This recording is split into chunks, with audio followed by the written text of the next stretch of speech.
하시고 우리의 눈과 생각을 바꾸어 주시옵소서. 예수님 이름으로 기도드립니다.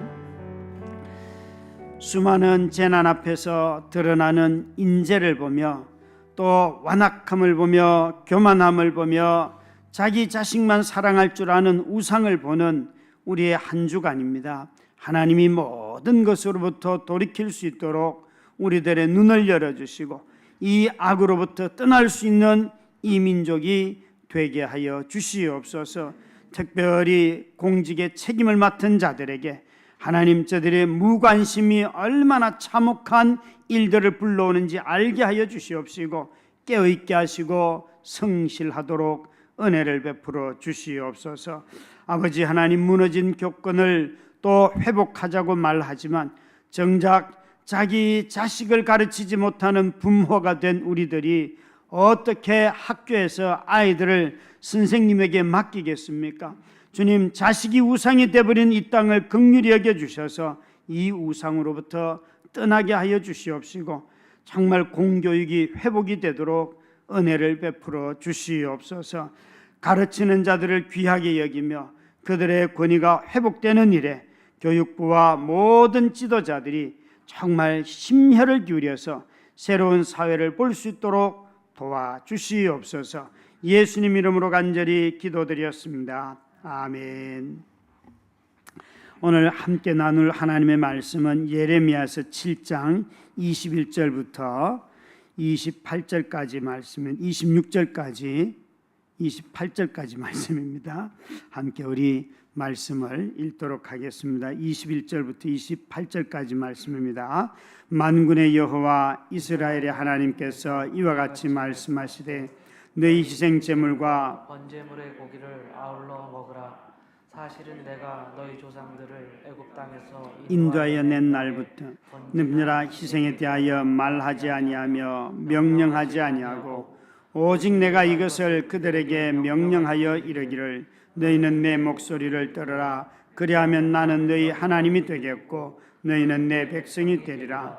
너희는 내가 명령한 모든 길로 걸어가라. 그리하면 복을 받으리라 하였으나 그들이 순종하지 아니하며 귀를 기울이지 아니하고 자신들의 악한 마음에 꾀와 완악한 대로 행하여 그들을 내게로 돌리고 그 얼굴을 향하지 아니하였으며 너희 조상들이 애굽 땅에서 나온 날부터 오늘까지 내가 내 종 선지자들을 너희에게 보내되 끊임없이 보내었으나 너희가 나에게 순종하지 아니하며 귀를 기울이지 아니하고 목을 굳게 하여 너희 조상들보다 악을 더 행하였느니라.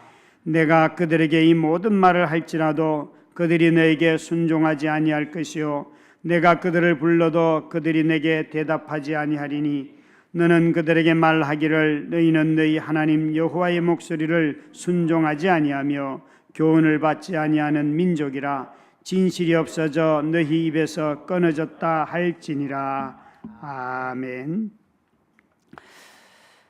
우리 사회가 선진국이 되고 또 기술이 발전하고 그러면 정말 사람의 생명이 어떤 허망한 일로 죽는 일은 없어지지 않겠습니까? 이렇게 출근하다가 지하차도에 갇혀서 많은 사람이 죽는 이것은 여러분 비가 많이 와서가 아니라 조금만 그 공무원들이 24번에 걸쳐서 경고를 하고 위험하다고 이야기하는 것에 대처를 했더라면 이런 일들은 일어나지 않잖아요. 이 무책임함과 무사한 일이 많은 사람을 죽음으로 몰았습니다. 아니 학교에서 어떻게 이렇게 선생님이 자신이 근무하는 학교에서 스스로 목숨을 끊을 수 있겠습니까? 그분이 멀쩡한 분이 그냥 충동적으로 그랬겠습니까? 분명히 드러나지 않았지만 밝혀져야 할 많은 일들이 있겠지요. 여러분 이런 우리 자녀들이 분명히 학교에 가서 잘 배우고 잘 배울 뿐만 아니라 아이들의 성품이 인격이 친구 관계나 이런 것들을 선생님들을 통하여 배우지 않겠습니까? 집에서 부모가 못하는 것을 학교의 선생님들이 잘 가르치고 또 실제로 학교 선생님들을 통하여 아이들이 많이 변화되지 않습니까? 그런 일들을 저도 경험하고 여기 있는 우리 많은 성도님들도 경험하였을 터인데 왜 요즘은 학교 선생님들을 존경하고 존중하는 일들이 적을까요? 어쩌면 자식을 바라보는 우리의 눈이 전부 다 입신양명, 이 자식을 통하여 자신의 인생에 무슨 꿈을 이루려고 하는 것들이 너무 많다 보니까 정작 가르쳐주는 선생님들을 또 학교 교육에서 품성을 얘기하면 그딴 거는 필요 없고 우리의 성적만 좀 올라가면 우리 성도님 중에 오래전에 한 분이 목사님 우리 아이의 그 학교 평가서에 이 아이는 개미에 대해서 너무 좋아하고 개미 어쩌고저쩌고 나오는데 나는 그런 데 관심 없고 수학 공부 잘하는 거 이거 좀 이런 게 좀 적혀 있으면 좋겠는데 뭐 애는 곤충을 좋아하고 이런 것만 잔뜩 적혀 있다는 거예요. 난 그런 거 싫다는 거예요. 그래서 제가 똑바로 보고 그게 바로 욕심이라는 거다. 부모가 되면 아이가 뭘 좋아하는지 보고 그것에 대해서 기다리고 열어줘야 되는데 내가 좋아하는 거 그거 찾으려고 학교에서 선생님이 잘 관찰해가지고 아이에게 적어줬는데 그걸 무시하면 걔를 어떻게 키우냐 그런 이야기를 한 적이 있어요. 여러분 시간이 지나가면 아이들의 성품이 더 좋아질까요? 시대가 지나가면 다음 세대들이 지금 우리보다 더 좋아질 것 같아요? 더 나빠질 것 같아요? 이 사회가 선진국이 되어가면 더 우리의 소득이 더 높아지면 우리는 더 잘 보호받으면서 살아갈 수 있는 그런 사회가 될까요? 아니면 우리도 각자 총을 소지하고 자기의 목숨을 자기 안전을 자기가 지켜야 되는 그런 사회가 될까요? 만약 미래를 생각해 본다면 우리는 어떤 사회가 될까요? 조금 전에 예배 드릴 때에 우리 중랑구청에서 보내는 재난 문자가 왔어요. 그죠? 보니까 무슨 독극물인가 뭔가 이런 것 때문에 이런 게 뜨더라고요. 보니까 아까 삐삐 하는 게 그거였어요. 보니까 울산에서 일어난 일들이 아마 일어나는가 보죠. 여러분 정말 우리 사회가 점점 이런 일들로부터 우리가 어떻게 될까요? 분명히 우리는 인지도 발달하고 인권과 또 서로 배려하는 민주적인 사회로 전짐적으로 나아가고 있다고 생각하는데 정말 그렇게 될까? 한번 성경을 여러분 창세기부터 계시록까지를 쭉 한번 펼쳐놓고 읽는데 특별히 구약 성경을 가지고 읽는다면 좀 성경을 읽을 때 그래도 성경을 읽으면서 이해도 되고 기대감도 생기고 그래도 좀 스토리가 괜찮다, 좀 은혜가 된다 이런 것이 여러분 한번 어떻게 흘러가는지 보세요. 창세기를 읽을 때는 그래도 뭐 앞에 노아의 홍수도 나오고 바벨탑도 나오지만 그거는 빨리 지나가니까 아브라함만 보면 곧 뭔가 회복이 될 것 같고 기대감이 막 생기잖아요. 사람도 늘어나고 민족도 커지고 그래서 출애굽기에 가면 하나님의 큰 역사도 보니까 곧 어떤 일들이 벌어질 것 같고 광야를 거쳐서 가나안 땅에 이스라엘 백성이 들어갔어요. 사사기부터 여러분 보시면 사사기, 사무엘서, 열왕기사를 읽을 때에 점점 나은 사회를 기대하게 될까요? 아니면 이거 하나님의 백성이 차라리 광야에 사는 게 더 나을 뻔했다. 가나안 땅에 들어가서 왕이 세워지고 제사장이 세워지고 나중에는 보니까 이 선지서를 읽을 때는 이해하기도 싫고 다 우상 이야기밖에 없고 도대체 세상이 어떻게 되는 거냐 이거. 그래서 아마 우리 모두는 다 이런 질문을 할 거예요. 아버지보다 나은 자식이 있는가 하면 또 아버지보다 못한 자식도 많잖아요. 그죠? 구약의 왕들을 보다 보면 히스기야 왕을 보면 그 아버지보다는 히스기야가 훨씬 낫잖아요. 그런데 히스기야의 아들을 보면 히스기야보다 훨씬 못하거든요. 구약에 나타나는 이 왕들을 봐도 아버지가 좋은 왕이었다고 해서 반드시 좋은 아들이 되고 통치자가 되지 않더라고요. 그런데 예레미야쯤 오면 이스라엘 모든 왕들은 다 이미 하나님으로부터 버림받은 왕들이 되어버렸어요.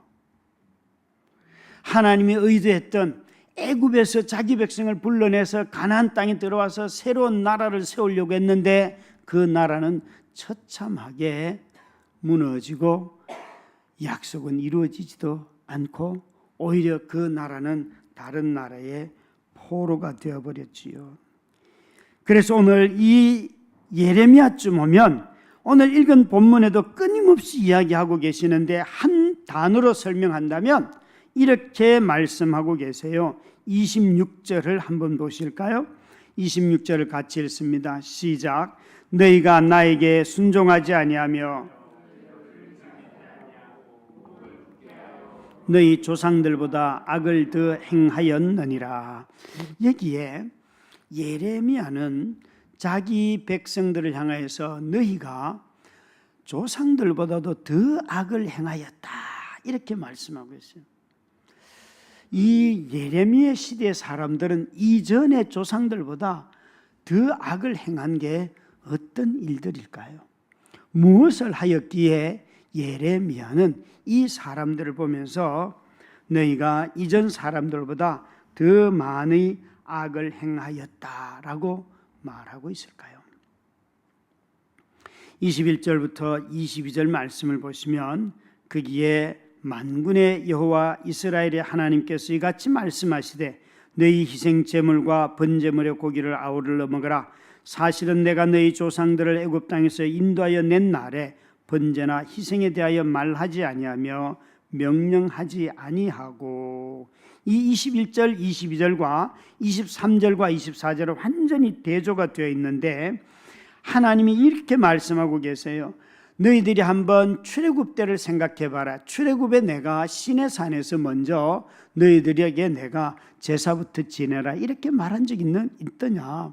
오히려 언약을 맺고 율법은 이런 것이고 가난한 자는 돌봐야 되고 안식일은 이렇게 지켜야 하고 사회생활을 할 때는 이렇게 해야 되고 추수를 할 때는 끝자락은 좀 남겨놔야 되고 그것은 새도 먹어야 되고 나그네들도 먹어야 되고 이런 이야기들이 잔뜩 있지 않냐?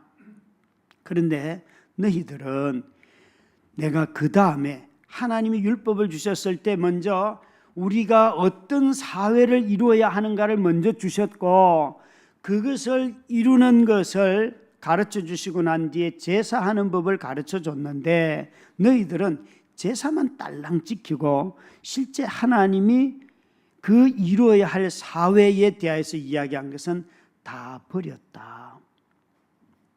지금 이 본문은 뭘 얘기하는가 하면 율법의 전체 요구하는 어떤 것 중에서 너희들은 제사법만 지켰다 이렇게 말하면서 너희 조상들보다 악하다 이렇게 말하는 거예요.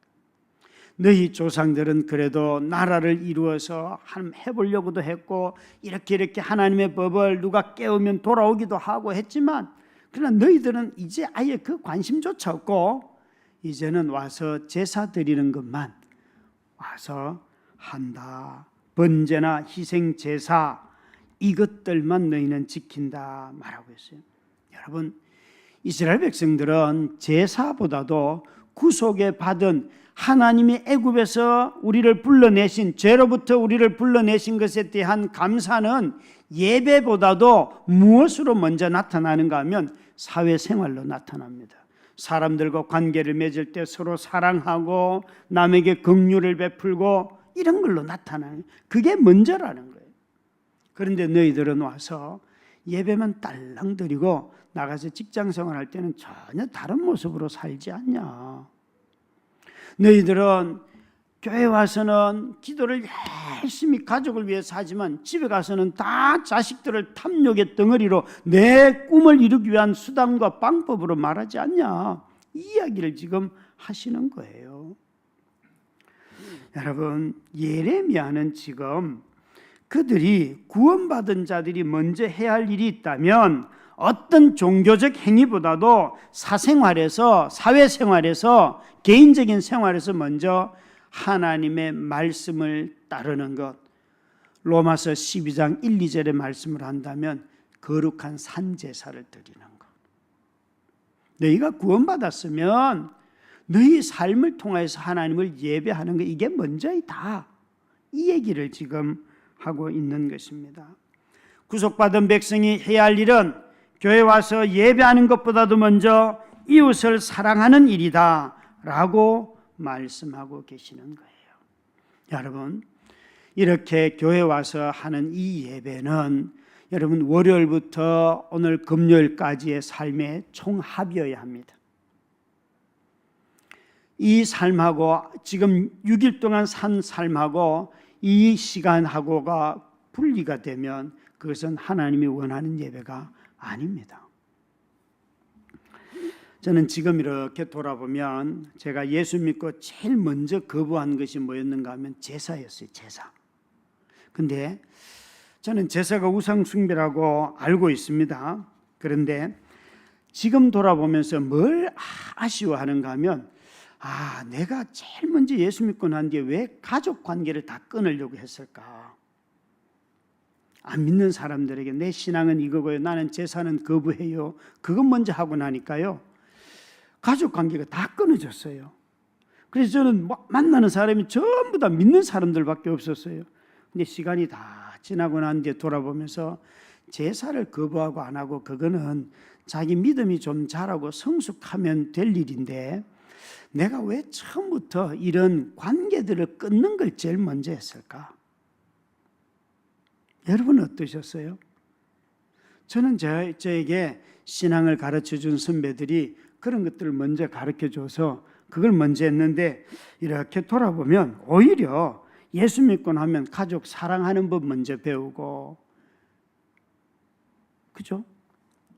내 혈육들을 어떻게 사랑할까 믿음 안에서. 그래서 정말 그 혈육을 위해서 기도하고 자기를 희생할 줄 알고 섬기고 부모를 공경할 줄 알고 이런 걸 먼저 배우면 좋겠는데 저게 제일 먼저 가르쳐줬던 것은 그게 아니었어요.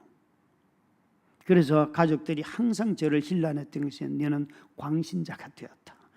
너는 우리하고는 아무 상관이 없다. 그 이후에 많은 과정을 통해서 그들과 다시 관계를 맺었지만 그러나 그것은 오랜 시간이 들어갔어요. 11조를 해라 이런 것을 많이 배웠지만 배고픈 사람이 있으면 먹여줘라 이런 말씀들은 잘 배우지 못했어요. 그건 나중에 성경을 읽으면서 배우게 되었어요. 정말 예수 믿고 교회 갔더니만 목사님 잘 섬기라 이 얘기는 수없이 들었는데 나그네를 돌봐라 이런 거는 가르쳐 주지도 않더라고요. 얼마나 제가 화가 났든지 예수 믿고 난 뒤에 처음 간 교회에서 열심히 제가 많으니까 처음부터 제가 교사를 했는데 중고등부 교사, 성가대 뭐 해갖고 한 5개를 한 것 같아요.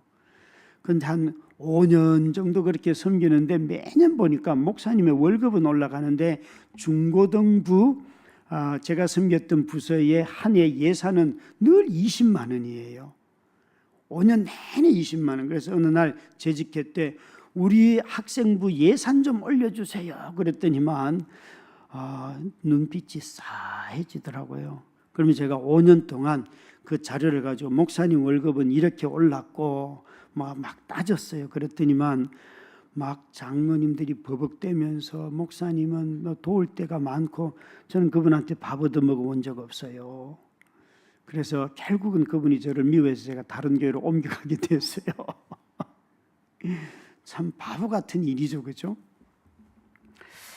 가만히 돌아보면 그리스도인이 되고 난 뒤에 오히려 사회생활에서 더 온전하게 주님의 뜻을 따라 행하고 이런 것보다도 나는 먼저 하나님 사랑이라는 것이 이 꼭 종교적인 행위로 다 집약되어 있는 이런 일들이 제 삶에 펼쳐졌다는 거예요. 여러분, 정말 이런 제사의식과 같은 종교적인 의식보다도 순종은 먼저 사회생활을 통하여서 윤리를 통하여 나타나는 것입니다.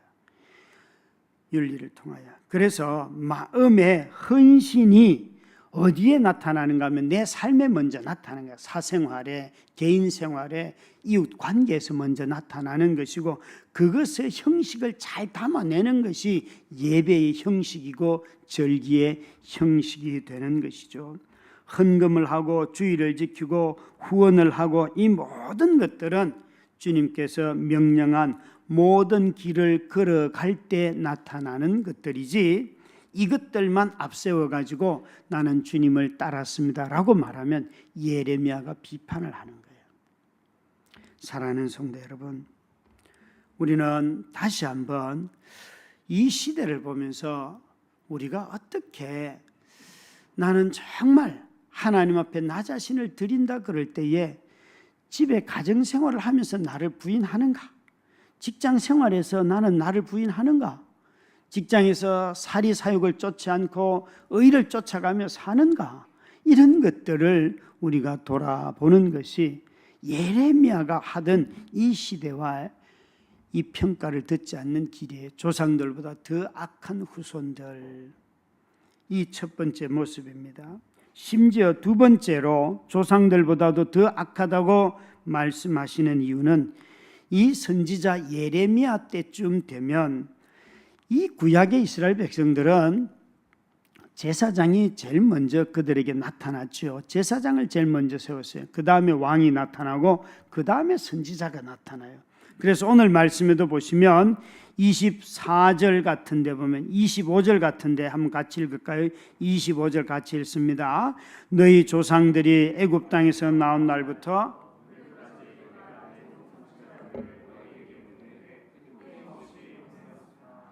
여기에 애굽 땅에서 나온 날부터 오늘까지 내가 내 종 선지자들을 너희에게 보냈으되, 옛날에는 선견자, 선지자 뭐 이렇게 쓰기도 했지요. 그런데 나타나는 순서대로 역할대로 본다면 선지자가 사실은 오래전부터 나타나긴 했지만 주로 활동한 것은 왕정 제도가 들었었을 때에 나타나고 그 앞에는 먼저 제사장들이 먼저 나왔어요. 그리고 나서 왕이 나타나게 되지요. 이스라엘 백성들의 이런 역사를 보면 하나님이 지금 뭐라고 말씀하시는가 하면 애굽에서 나온 날부터 왕을 세우기도 하고 제사장을 세우기도 해서 너희들에게 하나님 경외하는 법을 여러 번 가르쳤다. 뿐만 아니라 너희들이 나라를 이루었을 때에 내 법을 버렸을 때는 내가 선지자들을 끊임없이 보내서 너희들을 설득을 했다. 여러분, 엘리야 같은 사람, 또 엘리사 같은 사람, 또 문서 선지자로 본다면 이사야 같은 대선지자들도 있잖아요, 그죠? 그런 또 문서로 기록하지 않은 선지자들도 있고 다양한 선지자들을 보냈지만 이들을 향하여서 예레미야 시대의 사람들을 향하여서 너희 조상들보다 더 악하다고 말씀하시는 이유는 이렇게 제사장도 있고 왕도 있었지만 이제 집중적으로 선지자들까지 보내서 끊임없이 하나님의 말씀으로 돌아오라고 권면해도 너희들은 전혀 돌아오지 않았다 말씀하시는. 저는 우리 시대에 이런 선지자는 없지만 그러나 매체가 발달하고 아주 훌륭한 설교자들이 너무 많아서 많은 성도들이 곳곳에서 설교를 정말 많이 듣는 것 같아요. 근데 그 많은 설교를 듣고도 하나님께로 돌아오지 않는다면, 예레미야가 말하는 방식으로 돌아오지 않는다면 똑같이 책망 듣지 않겠어요? 우리가 많은 설교를 눈 떠서 눈 감을 때까지 하루 종일 집에서 뭐 방송을 통해서든지 유튜브를 통해서든지 들으면서도 언제나 자기가 듣고 싶은 것만 듣고 자기가 취하고 싶은 것만 취한다면 정말 하나님이 이렇게 말씀하시지 않겠습니까? 너희도 나를 버렸다. 너희도 참 완악하다. 너는 항상 네가 좋아하는 것만 듣냐? 여러분, 무서운 이야기죠. 무서운 이야기죠. 자기에게 축복이 되는 말씀만 듣고 손해가 되는 말씀을 듣지 않고 정의와 공의를 행해야 될 때는 외면한다면 우리도 하나님으로부터 책망을 듣지요. 이것이 이들이 조상들보다 완악한 이유입니다. 뿐만 아니라 마지막으로 이들을 조상들보다 완악하다고 하는 이유는 28절입니다. 같이 한번 읽도록 하겠습니다. 28절 시작. 너는 그들에게 말하기를 너희는 너희 하나님 여호와의 목소리를 순종하지 아니하며 교훈을 받지 아니하는 민족이라 진실이 없어져 너희 입에서 끊어졌다 할지니라. 여기에 중요한 단어는 교훈을 받지 아니하는 민족이라. 하나님이 원래 이들을 새로운 민족으로 택하셨잖아요, 그죠? 이들이 새로운 백성이 되기를 원했잖아요. 그런데 이들이 어떤 백성이 되었는가 하면 너희 하나님 여호와의 목소리를 순종하지 않으며 교훈을 받지 않은 민족이 되어버렸다. 그들의 입에서는 진실이 다 사라졌다. 여러분, 하나님의 백성의 입에서 진실이 사라지면, 공의가 사라지면, 긍휼이 사라지면 어떻게 되겠습니까? 지금 하나님은 예레미야를 통하여서 끊임없이 우리가 읽은 이 본문에도 여러분 보시면 이렇게 말씀하세요. 23절에도 보시면 내 목소리를 들으라 그리하면 내가 너희 하나님이 되고 너희가 내 백성이 되겠지만 내가 명령한 모든 길로 걸어가라 그러면 복이 되겠지만 24절에 보면 순종하지 아니하며 귀를 기울이지 아니하고 자신들의 악한 마음의 꾀와 완악한 대로 행하여 그 등을 내게로 돌리고 그 얼굴을 향하지 아니하였으며 26절을 27절에도 보면 27절은 이렇게 말씀하십니다. 같이 읽습니다. 시작. 내가 그들에게 이 모든 말을 할지라도 그들이 너에게 순종하지 아니할 것이요 내가 그들을 불러도 그들이 내게 대답하지 아니하리니. 아멘. 여러분, 여기에 23절에 보면 내가 명령한 모든 길로 걸어가라 그랬어요. 그런데 24절에 보면 그들의 마음이 완악하여서 귀도 기울이지 않는데 하나님의 얼굴을 향하여서 자기 등을 돌렸다. 하나님을 향하여서 완전히 등을 돌렸고, 그리고 끊임없이 보냈지만 조상들보다 더 악하였는데 26절에는 순종하지도 아니하며 귀를 기울이지도 아니하며 목이 굳게 되어서 목이 곧은 백성이 되었고, 27절에는 이제 불러도 대답도 안 하는 그런 백성이 되었고, 28절에 되니까 목소리를 순종하지도 아니할 뿐만 아니라 교훈도 받지 아니하고 이제는 입에서 진실은 다 사라진 백성이 되었다. 그렇게 말하고 있어요. 여러분, 말귀조차 귀 막고 눈 막고 마음이 굳어져서 이제는 주님이 불러도 대답도 안 하는 백성이 되었고, 그리고 그 입에서 나오는 건 다 거짓말이다. 이렇게 말씀하고 있어요. 어떻게 하나님이 구원한 이 백성이 거짓만 남은 그런 백성이 되었을까요? 그들의 마음은 다 굳어져 버렸어요. 인격 전체가, 그리고 공동체의 방향 전체가, 그리고 국가 전체가 하나님을 떠나버렸어요. 그러니까 이스라엘 백성들은 그 국가의 비전이, 하나님 원래 가졌던 비전이 다 사라져 버린 것이에요. 정말 공정과 상식이 사라지고 성전을 가졌으나 우상 숭배자가 되었고, 거룩한 백성들이 거짓을 숭배하는 자들이 되어버려서 이제는 흉내조차도 내지 않는 그런 백성이라는 거예요. 사랑하는 성도 여러분, 저와 여러분이 내가 지금 살고 있는 이 시대에서 다음 후손들, 내 자녀들을 생각하면 이 자녀들은 마음의 진실한 자녀로 삶을 살아가겠다 하는 확신이 드세요? 아니면 이 아이들은 나보다 더 악할 것 같아, 얘들이 정말 하나님을 경외할까? 어떤 마음이 드세요? 이제 내일부터 영유아부가 먼저 여름 성경학교를 합니다. 그래서 지금 이렇게 곳곳에 잘 데코레이션을 하였는데 온 교회 곳곳에서 지금 이번 한 주 내내 막 여러 작업을 하였습니다. 이렇게 선생님들이 여러 날을 들여서 꾸미고 하는데 이 자녀들에게 이것이 어떤 추억이 되고 어떤 믿음의 삶이 될까요? 어떤 믿음이 될까요? 유초등부도 마찬가지죠. 주일마다 이제 앞으로 하게 되겠죠, 그죠? 또 우리 청소년부도 반딧불 캠프에 아이들을 설득해서 보내려고 해요. 참 여러분, 이런 모든 일들을 통하여서 정말 우리의 자녀들이 우리보다 더 경건한 자녀들이 될 수 있을까요? 될 수 있을까요? 한 번쯤 우리가 우리 자녀들을 보면서 어떤 생각을 갖고 있는지 이 아이들의 삶을 하나씩 돌아보면 좋을 것 같아요. 이번 주에도 몇몇 성도들을 이렇게 만나서 대화를 하고 하면서 참 우리가 자녀들이 점점 커갈수록 부족함이 많잖아요, 부모들이.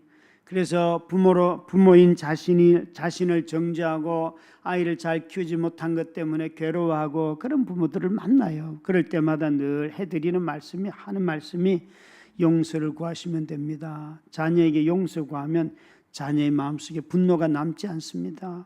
예. 그런데 또 그런 일이 반복된다는 거예요. 또 구하세요. 우리 모두가 다 약합니다. 막 험한 욕도 하고, 예, 맞아요. 자녀 키우다 보면 내 인격이 그 아이들을 담아내지 못할 때가 얼마나 많습니까? 예, 그러나 여러분, 그걸 통하여서 엄마 아빠가 아이들에게 중요한 유산을 하나 남깁니다. 여러분, 정말 용서를 구하는 것은 큰 유산이에요. 아이들에게 자신이 잘못했을 때 핑계대지 않고 누군가에게 가서 제가 잘못했습니다 라고 말하는 것을 가르쳐 줄 수 있는 부모는 너무 위대한 부모라고 생각해요. 자기 자식이 잘못했는데도 잘못했다는 소리를 못해서 자신이 통치를 잘못하는데도 불구하고 뭘 잘못하고도 잘못했다 소리를 못하는 이런 시대를 우리가 보고 있지 않습니까, 여러분? 정말 지도자가 겸손하게 내가 잘못했습니다라고 얘기할 때 국민들이 그걸 받아들이지 않습니까? 우리는 참으로 다음 세대를 보면 어쩌면 더 우리 이 시대보다도 더 악한 시대를 만들지 모릅니다. 우리 모두가 다 영유아부, 유초등부, 청소년부 이 아이들에게 좋은 추억을 만들 뿐만 아니라 그 추억을 통해서 아이들에게 믿음이 들어가고 또 믿음을 심고 그 일을 통해서 아이들의 심령 속에 변화가 일어날 때 놀라운 일들이 일어나는 것이지요.